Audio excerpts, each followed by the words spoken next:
All right, so this patient we're gonna be adjusting now has too much of this low back curve. So if you come in here and look at a normal low back curve, you're gonna see you got 5 lower back vertebrae.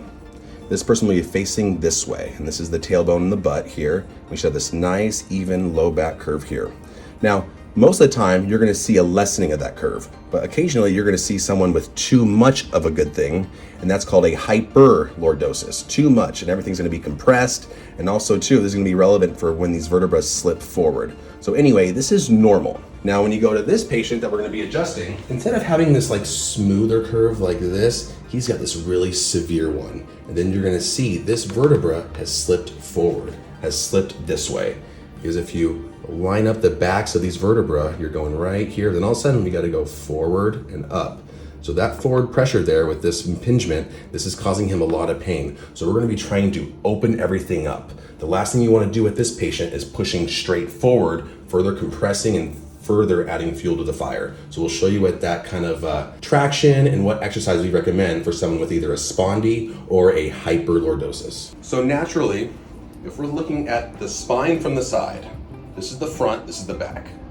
We should naturally have this nice lumbar curve that goes like this.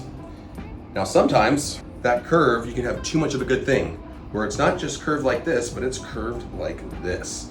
So it's way too much. That's also comes in line with someone who has a spondylolisthesis, where these vertebrae have shifted forward, causing a lot of pain.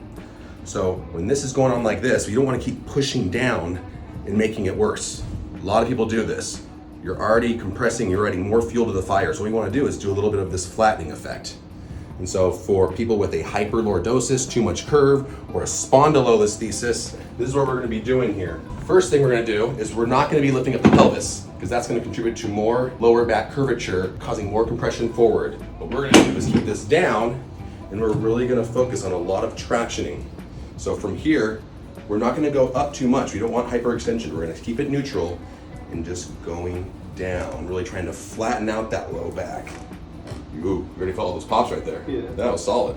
That was solid. And this is gonna feel freaking amazing for someone with a, again, hyperlordosis or a spondylolisthesis. Very important that we do some tractioning there.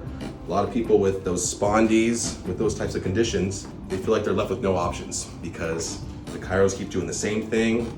They're doing all the wrong exercises. So in a moment, we're gonna show you what exercise to do for this. But in terms of treatment, find a chiro who takes x-rays so you know how to treat it. So what we're gonna do is we're gonna lay the person on their back. And again, we're trying to flatten out that low back curve.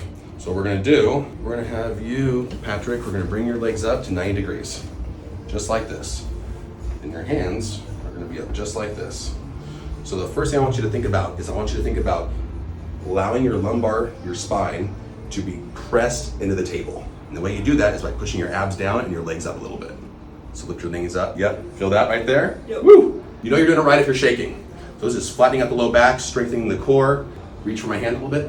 There you go. Get those arms up. Oh yeah, look at that. Yeah. I know he looks happy, but yeah, it's a not easy one. Try to hold for 20 to 30 seconds at a time, 3 to 5 sets a day. This will really, really help balance out those muscles, increase that core muscle, and flatten out the low back curve so you have no more pain. Good stuff.